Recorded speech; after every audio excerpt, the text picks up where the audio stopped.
안녕하십니까. 반갑습니다. 장마가 오질 않네요. 작년 같으면 엄청나게 지금 더웠을 때인데, 열대야가 막 기승을 부를 때인데, 전국적으로 너무 비가 많이 와서 걱정이 많습니다. 비 피해는 없으신지요? 미리미리 좀 챙겼으면 좋겠습니다. 제가 오늘은 그 부동산 소유권 이전 시에 법무사 대신에 본인이 직접 등기 업무를 하는 셀프 등기에 대해서 여러분께 알려드리고 싶었습니다. 유튜브 보니까 보통 최신 게 별로 없더라고요. 보통 1년 전이 많고 이래가지고 요즘에 법도 자주 바뀌고 서류도 챙겨야 될 게 많은데 새로 이렇게 따끈따끈한 셀프 등기를 올리면 좋아하실 것 같아서 제가 이렇게 오늘은 셀프 등기에 대해서 필요한 것들을 이제 알려드리고자 합니다. 잘 주목해서 들어주시면 많이 도움이 되실 것 같아요. 일단은 법무사가 안 오니까요. 내가 법무사라고 생각하고 하셔야 되겠죠. 물론 공인중개사 사무실에서 도와주시는 분도 있는데요. 그래도 일단 제가 알아야 되니까 자세히 한번 봐주시기 바랍니다. 등기 필증은 무엇이 등기 필증이냐 하면은 등기 권리증이라고도 하고요. 옛날에 집문서, 뭐 땅문서 이런 얘기 했죠. 그게 이제 등기 필증입니다. 물론 분실한 사람도 있지만 지금은 분실했는 게 아니고 있다라고 가정하에 일단은 해보겠습니다. 이제 매도인은 이제 파는 사람이죠. 이제 파는 사람이 제대로 서류를 갖고 와야지 매수인이 잔금을 지급하고 소유권 이전 서류를 받아서 이제 등기 의무를 이제 하는 거잖아요. 그죠? 그래서 일단은 등기 필증이 있어야 되고요. 그 다음에 매도인은 주민등록 초본이 필요합니다. 한 통이. 초본의 마지막 주소만 달랑 나오면 안 되고요. 이사 내역사항에 쭉 다 포함돼서 나와야 됩니다. 왜냐하면은 등기부 등본에 보면은 취득했을 때하고 지금 현재 주소하고 변동사항이 몇 년 되면 바뀌잖아요. 그걸 이제 보려고 하니까요. 이사 내역사항이 다 나오는 초본을 한 통 띄셔야 됩니다. 만약에 공동이라면 매도인이 공동 소유자라면 각각 한 통이 필요하겠죠. 그죠? 그 다음에 세 번째, 인감증명서. 이게 중요합니다. 인감증명서 용도는 부동산 매도용이다. 해서 매수자 인적사항이 기재되어 있는지, 그 다음에 이제 서명하고 날인했는지, 인감, 이면서 그것도 확인을 하셔야 됩니다. 그러면은 이제 그 인감증명서 우측 상단에 신고되어 있는 그 도장이 인감이어야 돼요. 그 도장하고 같은지 일치하는지 확인하셔야 되고요. 신분증도 카피를 하셔야 됩니다. 그 다음에 이제 매수인, 사는 사람이죠. 사는 사람은 이제 본인이 셀프 등기 하시는 분이죠. 원래 계약할 때 공인중개사 사무실에서 각각 한 분씩 주는 그 계약서가 있습니다. 그거를 원본을 갖고 오셔야 되고요. 그 다음에 매수인은 예전에는 초본이었는데 지금은 등본입니다. 등본 한 통, 가족관계증명서 상세본 한 통이 필요합니다. 왜냐하면 지금은 그 일가구 몇 주택 이걸 따져봐야 되기 때문에 취득세가 달라지기 때문에 요것을 구청에서 보고자 하기 때문에 요걸 띄셔야 됩니다. 그 다음에 도장은 막도장 해도 되고 인감이 아니라도 상관없습니다. 신분증은 당연히 기본적으로 갖고 오시겠죠. 자, 셀프니까 매수인이 떼야 될 서류가 더 많아서요. 화면이 좁은 관계로 다음 화면에서 바로 또 설명을 해드릴게요. 여기에 보면 이제 여섯 번째 토지 대장이 필요합니다. 아파트는 두 장이 나옵니다. 아파트를 토지 대장만 떼갖고 가면 안 됩니다. 몇 동 몇 호 대지권이 뭐냐? 전체 아파트 세대원에서 내가 차지하는 땅의 등록부. 그러니까 몇 동 몇 호 이게 다 나오는 거기 때문에 두 장이 나옵니다. 세트로. 이거는 정부 24시에서 발행하시면 되고요. 건축물 대장과 같이 함께 발급하시면 됩니다. 발급하시기가 좀 곤란하시면 구청에 가서 발행해도 되고요. 안 그러면 부동산 사무실에 의뢰를 하셔도 됩니다. 그다음에 실거래 신고 필증. 요거는 이제 계약하면은 계약 후 30일 안에 그 부동산 사무실에서 요거를 신고를 해줍니다. 그래서 신고 필증을 원본을 달라고 하면은 됩니다. 그렇게 해서 매매 계약서와 주민등록 등본, 가족관계 증명서, 실거래 신고 필증은 구청에 또 제출을 해야 되니까요. 한 분씩 더 복사를 해갖고 가는 게 좋습니다. 그렇지 않으면 구청 취득세 낼 때 그때 뭐 복사를 해도 상관없지만 좀 바쁘실 것 같아서 이렇게 한 분씩 복사해갖고 가시면 좋습니다. 그다음에 잔금 지급 시에 부동산 사무실에서 등기부들 열람을 해줍니다. 계약했을 때와 이상이 있는지 없는지 살펴보고 이상이 없을 경우에 잔금을 뭐 가압류라든가 다른 대출이 있다든지 이런 게 있으면 깔끔하게 말소가 되어 있는지 확인하고요. 그다음 영수증도 받아야 되고 아파트라면은 관리비 정산, 그다음 도시가스 정산. 만약에 세입자가 거기 살고 있는 경우 같으면 전세 계약서 전개를 하고 또 이제 그 살고 계시는 그 집에 장기 수선 충당금 요거는 이제 그 매도인 세입자를 안고 사게 되는 경우에는 관리비 항목 중에 장기 수선 충당금이 있죠. 그걸 또 예를 들어서 2년 만기인데 1년 정도 남았다 하면은 그때까지 매도인이 부담해야 될 거를 미리 받아 놔야지 나중에 나머지 1년 남았는 거는 이제 사는 사람이 내야 되고 그죠. 그렇게 해갖고 그 세입자가 이사 나갈 때 지급해야 되기 때문에 그거를 그때 아니면 나중에 또 돌아서서 받기는 힘드니까요. 세입자가 사는 물건을 승계할 경우에는 장기수선 충당금을 매도인한테 받으시면 됩니다. 물론 또 관리비 선수금은 관리실에 예치되어 있는 것은 별도로 지급해야 되겠죠. 서로 이제 정산하는 것이 중요합니다. 그 다음에 이제 이렇게 해서 1단계로 제가 이제 설명을 드릴게요. 네이버를 검색하면은 대부분 인터넷 등기소 사이트를 클릭해서 위임장과 소유권 이전 등기 신청서를 미리 작성해 갖고 가는 게 좋습니다. 이거는. 그 다음에 부동산의 표시 여기 보면 나오죠. 여기 보면은 부동산의 표시, 여기도 부동산의 표시고 위임장에도 부동산의 표시니까요. 요걸 그대로 복사해서 와서 붙이게 하시면은 두 분 안 써도 되겠지, 그죠? 그 다음에 여기 밑에 보면 거래 신고 관리 번호가 있죠, 그죠? 요거는 뭔가 하면은 신고 필정에 있는 거 번호를 쓰시면 됩니다. 그 다음에 거래 가격은 공시 가격이 아니고 실거래 매매 금액, 매매 계약서에 있는 그 매매 금액을 적으시면 됩니다. 그 다음에 여기 등기 원인과 그 연월일, 여기는 뭘 적는가 하면요.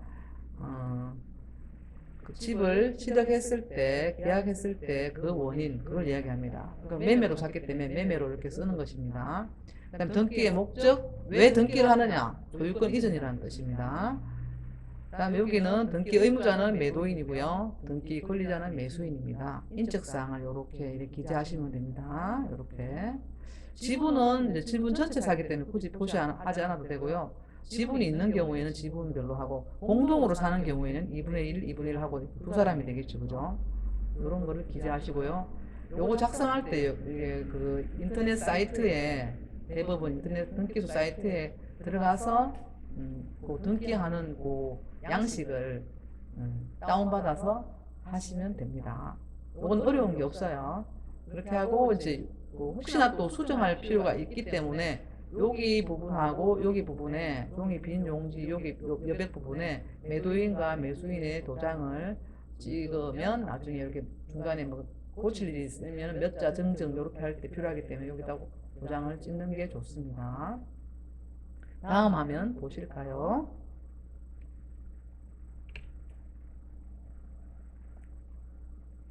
그 다음에 2단계는요. 소유권 이전 등기 신청서와 시가 표준액 및 국민주택 채권 매입 양식을 다운받아서 작성을 하시는 게 좋습니다. 요거는 이제 아까 이렇게 다운받았잖아요. 그죠? 요거는 아까 설명드렸잖아요. 왜 또 이렇게 가져왔는가 하면은 요것이 중요합니다. 이건 이제 그 법원에 제출해야 될 건데요. 여기 보면은 저 주택, 부동산의 표시에다 주택이라고, 뭐 토지면 토지고 주택이면 주택 표시를 하고, 여기에는 시가 표준액을 적습니다. 실거래 금액을 적는 것이 아니고, 시가 표준액 요건 어디 나오는가 하면은, 매매 계약서, 부동산 사무실에서 주는 매매 계약서 외에 중개 대상물 확인 설명서가 있거든요. 거기 보면 시가 표준액이 나와 있어요. 그거 적으시고, 거기 또 틀리면 안 되니까, 그것도 또 이제 공시지가 알림이에 그거 들어가서 보면은 나옵니다. 그거 참고하시고, 요것도 뒤에서 또 자세하게 설명을 해 놓을게요. 뒤에 가서, 요거는 뒤에 가서 또 설명해 드리고, 채권을 매입한 금액을 적고, 국민주택 채권 발행 번호, 요것도 뒤에 가서 설명드릴게요. 요거는 다 따로. 제가 여기서 얘기하는 거는, 여기 소유권 이전 등기 신청서 요 양식과 요 시가 표준의 요 양식을 두 개를 반을 플러스 접어서 간인을 해야 된다는 걸 알고자 이야기를 하는 겁니다. 중요합니다. 요거. 여기 매도인, 매수인. 간인도 매도인, 매수인 찍고요. 여기 전화번호 적으시고. 요거는 뭐 서울중앙, 요거는 자기가 해당 그 지방법원에 등기소 이름을 적으면 됩니다. 다음 화면에서 또 자세하게 설명드릴게요. 일단 요거는 두 개를 접어서 간인한다는 게 중요하고요. 다음 화면 볼게요.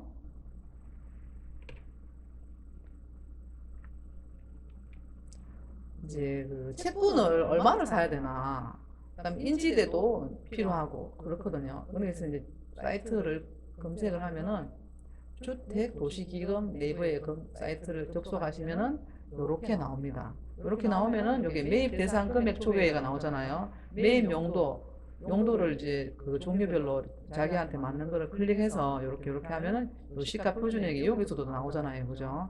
나와서 그러면 딱 엔터 누르면은 이렇게 얼마를 구입하라 이렇게 나옵니다. 그러면 요거를 구입을 해야겠죠. 요거를 이제 요것도 다 아무데나 다 팔진 않아요. 은행이라고. 이게 미리 시간을 절약하려면은 그 해당 은행에 전화해서 국민주택 채권을 파는지 확인하고 가는 게 좋아요. 안 그러면 몇 번 가야 되는 수가 있거든요. 그다음에 부동산의 시가 표준액을 입력하면 이렇게 나오고요. 인지대는 요것만 또 채권만 사는 게 아니라 인지대도 사야 돼요. 그건 인지세법에 의해서 이제 금액과 부동산 종류에 따라 다르기 때문에 그거는 가서 얘기하면 줍니다. 금액을. 대개 그 1억 이상 뭐 10억 미만이 많잖아요. 그런 경우는 15만 원입니다. 참고로 하시고요. 요거는 카드도 안 되니까 현금으로 준비하셔야 돼요. 그리고 요 인지대도 가는 김에 사고 국민주택 채권도 살 때 같은 데서 사는 게 편하고요. 꼭 본인이 가셔야 됩니다. 만약에 본인이 안 가면은 신분증을 갖고 가셔야 됩니다.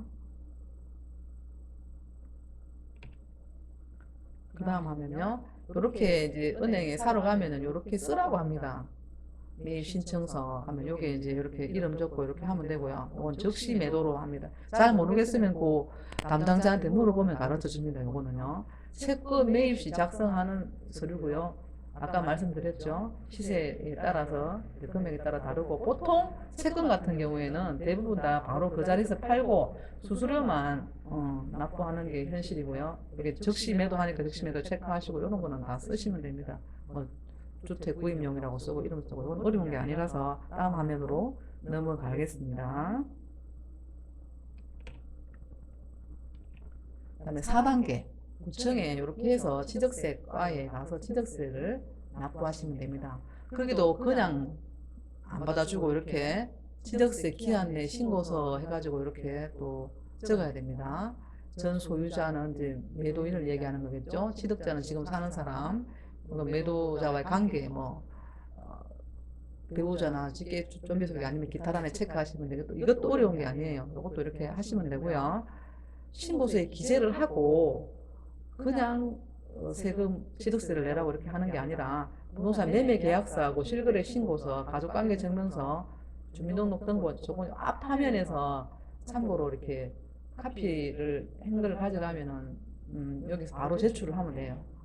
그렇게 하면은 이제 그 취득세가 얼마라고 이렇게 끊어줍니다. 끊어주면 이제 또 은행에 가려면 귀찮고 바쁘잖아요. 그죠? 카드가 있다면 카드로 납부할 경우 그 자리에서 바로 납부하기 때문에 일이 더 수월하게 됩니다. 그 다음에 여기 신고서에다가 당일 접수 이렇게 빈 여백에다가 당일 접수 이렇게 쓰시면 됩니다. 그 다음에 영수증을 버리면 안 됩니다. 이게 법원에 들어갈 때 다 영수증 남바를 다 적어야 되기 때문에 버리시면 절대 안 돼요. 다음 화면 보실까요? 그 다음에 5단계로 제가 이제 설명하는데요. 다 하고 나면 법원 등기소로 고고싱 이렇게 하면 됩니다.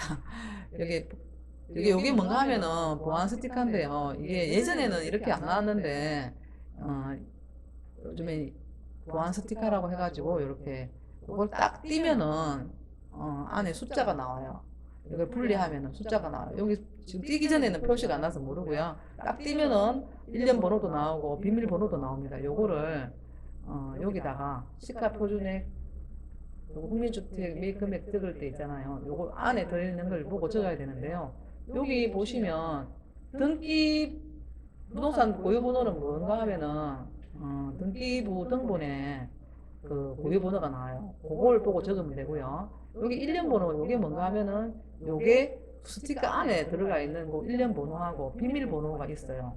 그거를 여러 가지 되는데 그 비밀번호를 한 두 가지 정도 적어주면 됩니다. 한 개는 혹시 써먹을 수가 있을까봐 번호가 일치해야지 이 등기가 맞다는 게 되기 때문에 한 두 가지 정도 비밀번호를 적어주면 좋고요.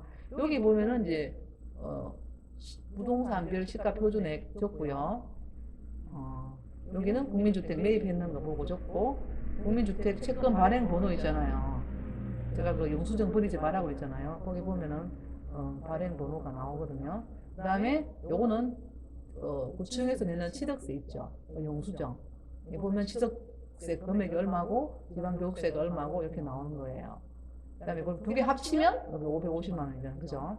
요거 적고 그 다음 밑에 15,000원 요거는 뭔가 하면은 법원에 딱 들어갔을 때 보면 무인 발급기가 있어요. 등기 신청 수수료. 요거 15,000원입니다. 전자 납부하게 되면은 이제 그 인터넷으로 하게 되면 13,000원인데요. 지금 초짜들이 잘 모르잖아요. 그러니까 그냥 2,000원 더 주고 그냥 15,000원 하고 하는 게 더 편합니다. 거기 하게 되면은 그 영수증이 나오는데 그 영수증에 보면 납부 번호가 나오는데 그걸 거기다 기재하시면 되고요. 여기다가 이제 도장 매도인 매수인 아까 찍고 여기는 이제 뭐 자기가 소속되어 있는 그 법원 이름 적으면 됩니다. 다음 화면 보실까요? 네.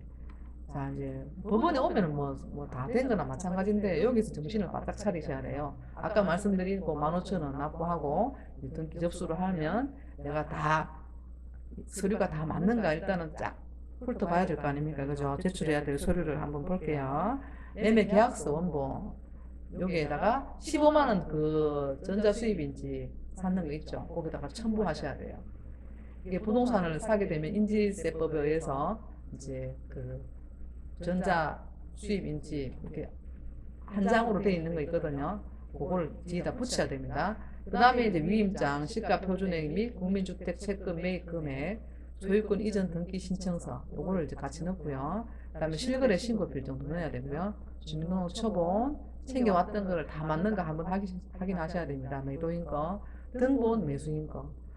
근데 가족관계증명서는 왜 필요가 없네요. 요거는 이전할 때는 그 취득세 낼 때는 이제 그 세대원이 누가 있고 집이 몇 채 있는 거 확인하려고 취득세는 내고 이미 거기서 취득세는 통과가 되고 끊었기 때문에 법원에서는 필요하지 않습니다. 여기서는요. 그 다음에 등기필증 아까 그 수치가 띄는 거 있죠. 그게 또 넣어줘야 되고요.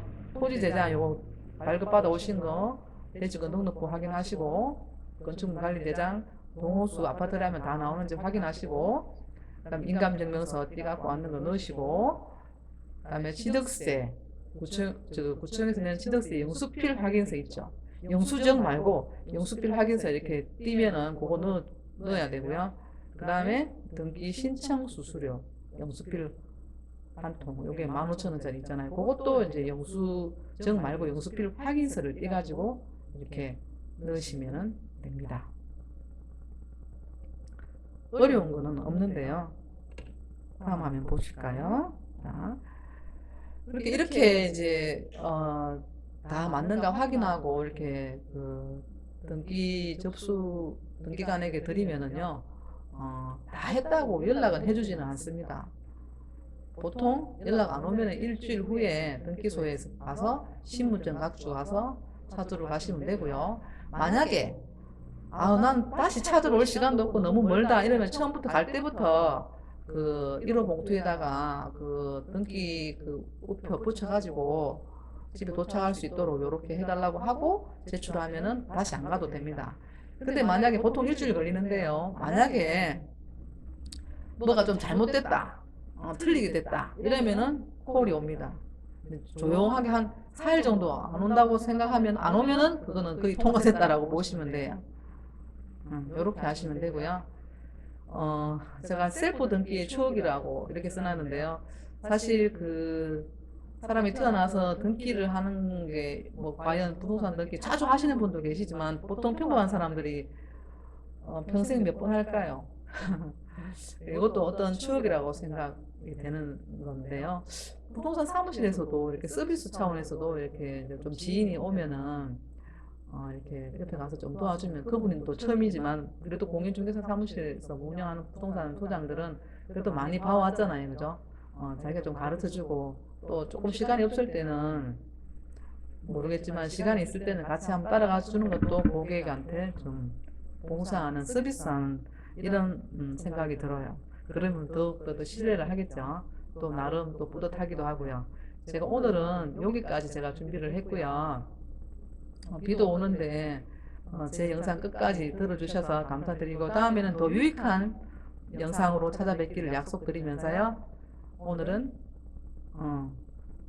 따뜻한 시원한 날씨에 부침개 한번 구워 먹으면 참 좋을 것 같네요. 네, 다음에 뵙겠습니다. 감사합니다.